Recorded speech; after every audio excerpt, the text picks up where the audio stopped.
So I'm taking some of this dough out that's been fermenting. This is a whole wheat rye and spelt mix. We call this one Ben Campagna.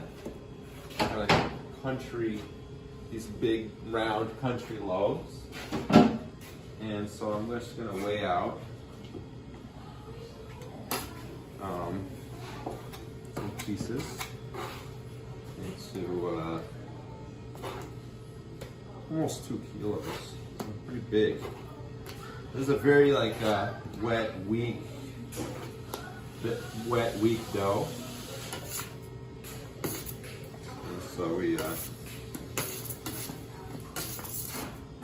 gonna make it kind of round.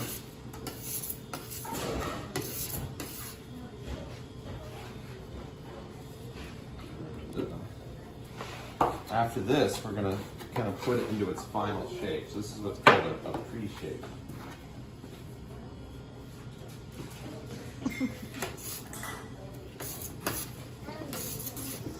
And there's Nia.